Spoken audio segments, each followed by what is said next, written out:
সংগ্রামী আমির, ভাষা সৈনিক, কেয়ারটেকার সরকার ফর্মুলার রূপকার, বিশ্বের শত কোটি নির্যাতিত নিপীড়িত মজলুম মানুষের নয়নমণি, নন্দিত জননেতা অধ্যাপক গোলাম আজম, অধ্যাপক গোলাম আজম।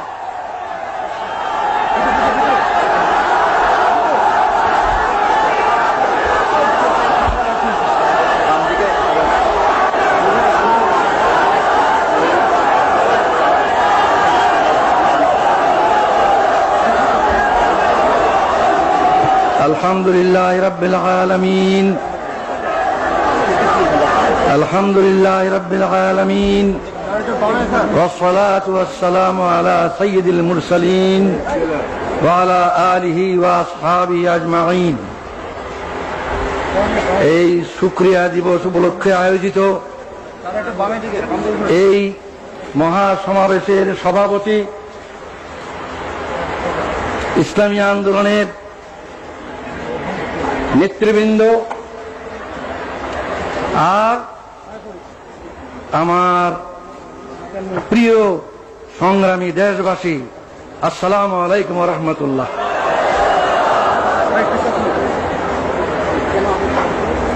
এই বাংলাদেশ আমার দেশ, এই দেশেই আমার জন্ম, এই দেশের রাজধানী ঢাকাই আমার জন্ম।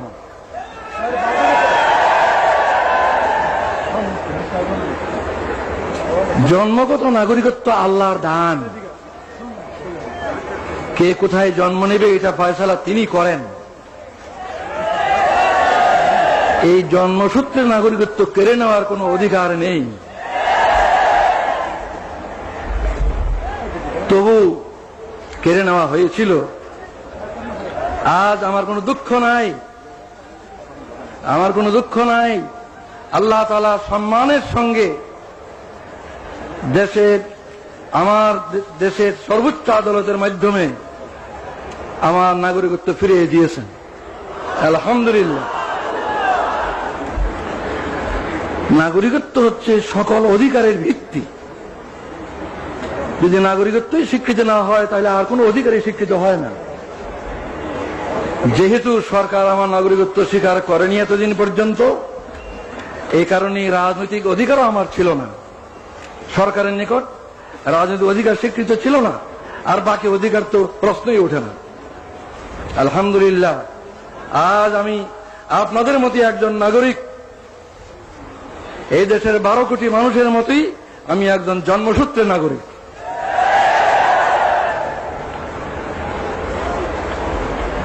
আজ 23 বছর পর আমার প্রিয় দেশবাসীর সামনে হাজির হওয়ার আমার সৌভাগ্য হলো। 23 বছর পূর্বে আমার এই প্রিয় দেশের মাঠ, ময়দান, রাজপথ আমার বিচরণ ক্ষেত্র ছিল। এই 23টি বছর আমার জীবন থেকে কেড়ে নেওয়া হয়েছে। দুঃখ নয়, আল্লাহ তাআলা আবার আমাকে সুযোগ করে দিয়েছেন। আপনাদের সাথে সেই শুকরিয়া শরীক হওয়ার জন্য আমি আজকে হাজির হয়েছি। আজকে আমি অনেক বেশি কথা বলতে চাই না, আজ সূচনা মাত্র। ইনশাআল্লাহ কথা বলার আরো সুযোগ আল্লাহ তাআলা দেবেন, আমি আশা করি, যদি বাঁচিয়ে রাখেন আল্লাহ। আজ আমি অল্প কটি কথা বলি, আপনাদের কাছ থেকে বিদায় হতে চাই। আমার প্রথম কথা হলো, 23 বছর পর, বিগত 23 বছরের দিকে আমি দৃষ্টি দিয়ে শ্রদ্ধার সঙ্গে স্মরণ করছি আমার এই দেশের অনেক বড় বড় নেতাকে, যারা দুনিয়া থেকে চলে গিয়েছে। তাদের মধ্যে 2জন নেতা এমন, আইয়ুব খানের স্বৈর শাসন আমলে যাদের সাথে মিলে আমি গণতান্ত্রিক আন্দোলনে একসাথে কাজ করেছি, সেই 2জন আজকে নেই দুনিয়ায়। তারা হলেন মৌলানা আব্দুল হামিদ খান ভাসানী এবং শেখ মুজিবুর রহমান। এরপর আমি স্মরণ করি আরো 2জনকে, এই দেশে গণতন্ত্র পুনর্বহালের জন্য যাদের অবদান অস্বীকার করার সাধ্য কারো নেই, সেই দুইজনও দুনিয়ায় নেই আজ। একজন জেনারেল আতাউল গনি উসমানী, আর একজন জেনারেল পরবর্তীকালে প্রেসিডেন্ট জিয়াউর রহমান। শ্রদ্ধার সঙ্গে তাদের স্মরণ করি। আরো স্মরণ করি কয়েকজনকে যারা এদেশে আল্লাহর দিন, আল্লাহর কালিমার ঝান্ডাকে সমুন্নত করার জন্য আজীবন চেষ্টা করে গেছেন। তাদের অবদানকে আমি স্মরণ করি। তারা হলেন মৌলানা আতহার আলী, মৌলানা মোহাম্মদ আব্দুর রহিম, মৌলানা মোহাম্মদুল্লাহ হাফিজি হুজুর এবং সরসিনার মৌলানা আবু জাফর মোহাম্মদ সালেহ, পীর সাহেব সরসিনা, আরো অনেকেই 23 বছরের আগে যারা দুনিয়া থেকে গুজরে গেছেন তাদের কথা আমি উল্লেখ করলাম না। এই 23 বছরে যাদেরকে হারিয়েছি তাদের কথা স্মরণ করে, শ্রদ্ধার সঙ্গে স্মরণ করে আমি আমার এই দ্বিতীয় কথা শেষ করলাম। এরপর 72 বছর বয়সে দাঁড়িয়ে আমি ভাবছি যে আমার ডাক কবে আসে আল্লাহর পক্ষ থেকে। তিনি কতদিন দুনিয়াতে আমাকে কাজ করার সুযোগ দেবেন তিনি জানেন। আমার কোনো ব্যক্তিগত উচ্চাকাঙ্ক্ষা নাই। আমি নিজে দেশের বড় কিছু হব, দেশের কোনো কর্তা হব, এই ধরনের কোনো কামনা আমার নাই। কিন্তু একটি কামনাই আমাকে অস্থির করে যে দুনিয়া থেকে যখন বিদায় নেব তখন আমার এই দেশবাসীর 12 কোটি মানুষকে কি অবস্থায় আমি রেখে যাব। তাদেরকে সুখী নিরাপত্তাবোধ নিয়ে বেঁচে থাকার মতো অবস্থায় রেখে যেতে পারবো কিনা, এটা আমার সবচেয়ে বড় চিন্তা। ক্ষুধা তৃষ্ণা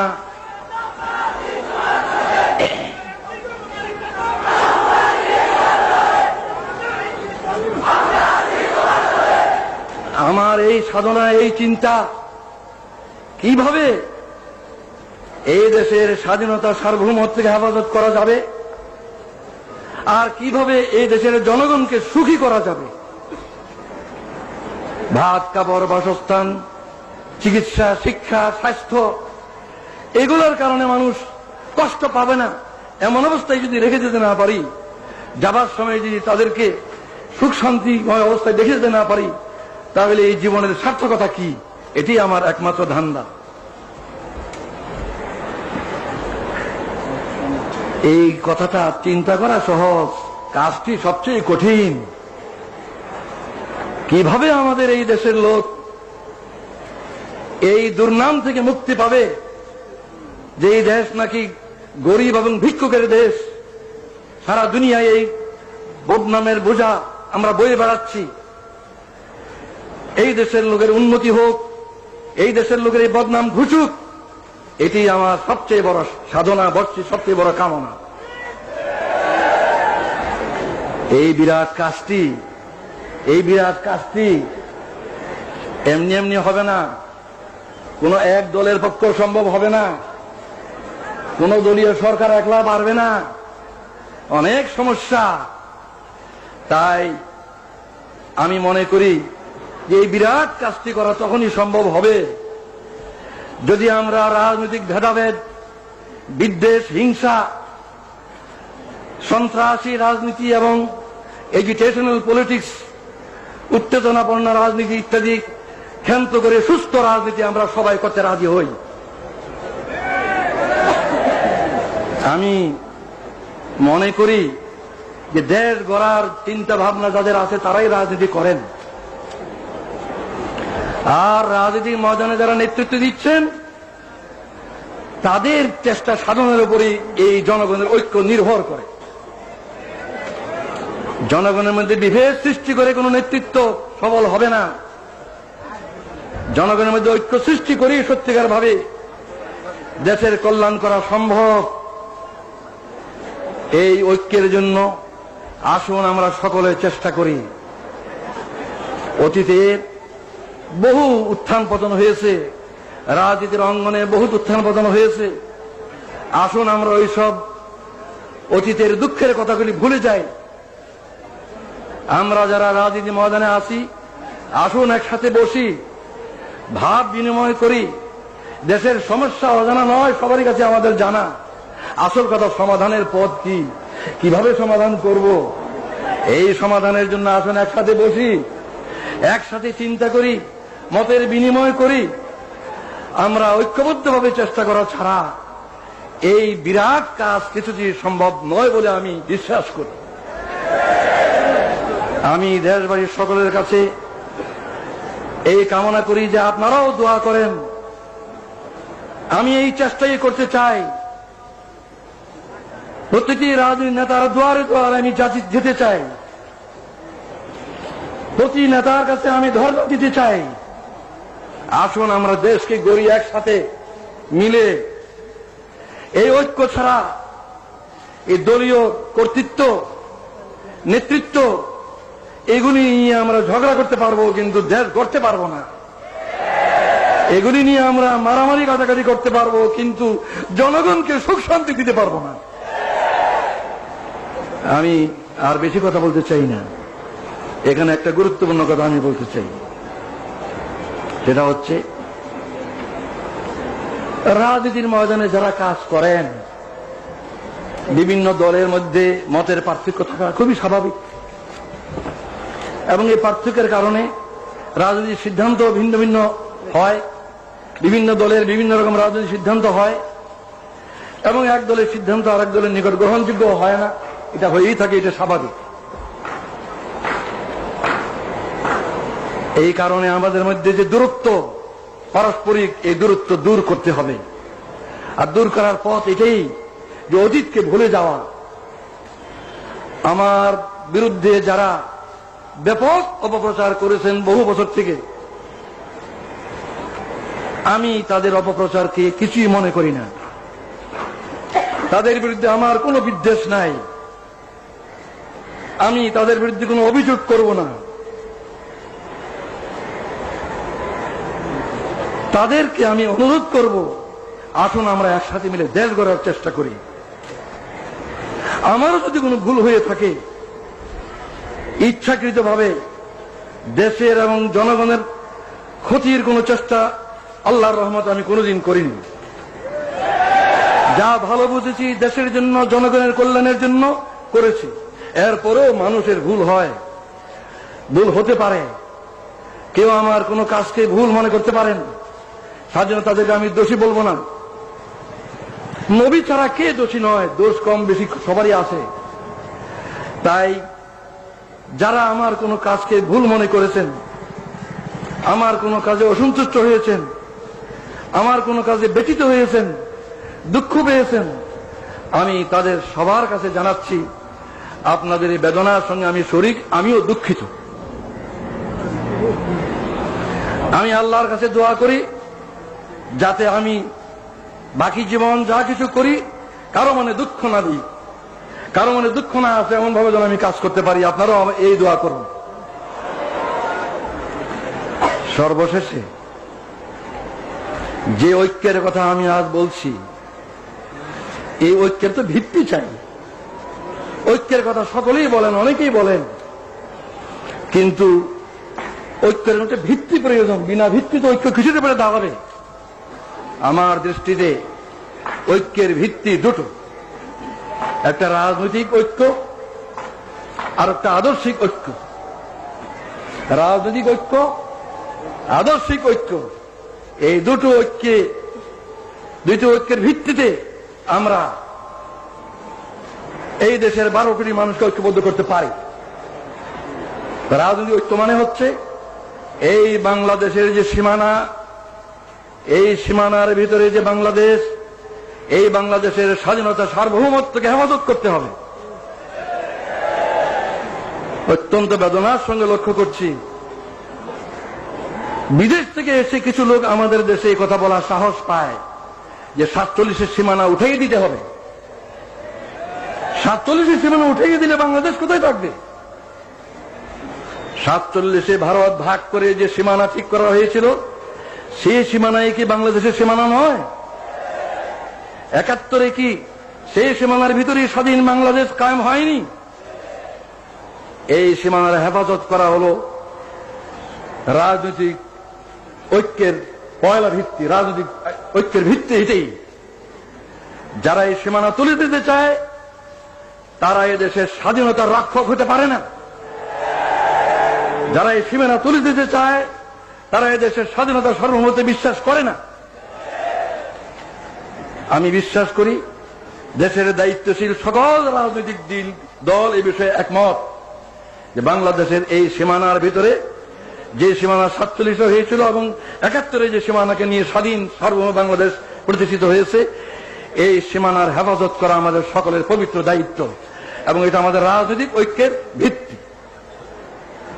কিন্তু রাজনৈতিক ঐক্য কি যথেষ্ট?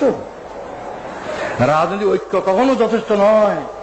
আদর্শিক ঐক্য ব্যতীত রাজনৈতিক ঐক্য ক্রিয়াশীল হয় না। আমি অনেক ভেবে চিন্তে তালাশ করে দেখেছি যে 3টি কথাই হচ্ছে আদর্শিক ভিত্তি। 3টি কথাই হচ্ছে আদর্শিক ভিত্তি। আল্লাহ যিনি আমাদেরকে সৃষ্টি করেছেন, যিনি আমাদের মনিব, মাহবুদ, প্রভু, সেই আল্লাহ ঐক্যের, আদর্শিক ঐক্যের পয়লা ভিত্তি। সেই আল্লাহ মানব জাতির দিশারি হিসাবে, পথ প্রদর্শক হিসাবে তার রসুলকে পাঠিয়েছেন, যুগে যুগে রসুলগণকে পাঠিয়েছেন। সর্বশ্রেষ্ঠ রসুল মুহাম্মদ রাসূলুল্লাহ সাল্লাল্লাহু আলাইহি ওয়াসাল্লাম হচ্ছে দ্বিতীয় আদর্শিক ভিত্তি। তৃতীয় আদর্শিক ভিত্তি হচ্ছে আল কোরআন, যা মানব জাতির জীবন বিধান আল্লাহর পক্ষ থেকে রসুলের মাধ্যমে এসেছে। এই আল্লাহ, আল্লাহর রসুল এবং আল্লাহর কোরআন এর কোনটাই জামাত ইসলামীর দলীয় সম্পদ নয়। এই তিনটার কোনটাই কোন দেশের কোন দলের তাদের নিজস্ব সম্পদ নয়। এই সম্পদের ভিত্তিতে আমাদের মধ্যে ঐক্য না হওয়ার আমি কোনো কারণ দেখি না।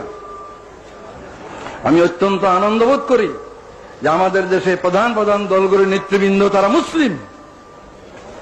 আমাদের দেশের প্রধান প্রধান দলগুলির নেতৃবৃন্দ মুসলিম। তারা নামাজ পড়েন, হজ করেন, কোরআনকে তারা অস্বীকার করতে পারেন না। নামাজ, রোজা, হজ এগুলি কোরআনেই আছে, তারা এগুলি করেন। সুতরাং আমি কি করে মনে করবো তারা কোরআনকে পছন্দ করেন না? নিশ্চয়ই তারা কোরআনকে বিশ্বাস করেন। তাই আমি এই আকুল আবেদন জানাই, রাজনৈতিক ঐক্যের ভিত্তি বাংলাদেশের সার্বভৌমত্ব এবং স্বাধীনতাকে রক্ষা, আর আদর্শিক ভিত্তি হচ্ছে আল্লাহর প্রতি দৃঢ় বিশ্বাস এবং আস্থা, যেটা আমাদের বাংলাদেশের শাসনতন্ত্রে আছে। দ্বিতীয় মুহাম্মদ রাসূলুল্লাহ সাল্লাল্লাহু আলাইহি ওয়াসাল্লামের নেতৃত্ব, তৃতীয় কোরআনের বিধান। এই ঐক্যর ভিত্তিকে যদি আমরা গ্রহণ করি, কাল থেকে আমরা দেশ গড়ার কাজ শুরু করতে পারি। আমি বিদায়ের আগে জনাব আব্বাস আলী খান সাহেব, যিনি এতদিন ভারপ্রাপ্ত আমির হিসাবে এই ভার বহন করেছেন, তিনি আমার চেয়ে 7 বছরেরও বয়সে বেশি। আমি 72 আর উনি 79। এই বয়সে উনি যে বিরাট দায়িত্ব পালন করেছেন, আমার কাঁধের বোঝা তার কাঁধে নিয়ে যে দায়িত্ব পালন করেছেন, সেজন্য এই সক্ষমতার জন্য আমি আল্লাহর শুকরিয়া জানাই। আমি তাকে মুরব্বী মনে করি বয়সের দিক দিয়ে। আমি তাকে অনুরোধ জানাই যে তিনি আমার জন্য দোয়া করবেন, যেন আমার বাকি জীবন এই দেশের কল্যাণের জন্য, এই দেশের জনগণের সমৃদ্ধি উন্নতির জন্য, সুখ শান্তির জন্য ঠিক মতো কাজ করতে পারি। আর জাতীয় ঐক্য সৃষ্টির জন্য যে আমি নিয়ত করেছি, সেই নিয়ত যেন আল্লাহ তাআলা আমার পুরা করেন। এই দোয়া করার আবেদন জানিয়ে আমি বিদায় নিচ্ছি এই বলে, আল্লাহু আকবার, বাংলাদেশ জিন্দাবাদ, জামাতে ইসলামী জিন্দাবাদ। খোদা হাফেজ। আসসালামু আলাইকুম ওয়া রাহমাতুল্লাহ।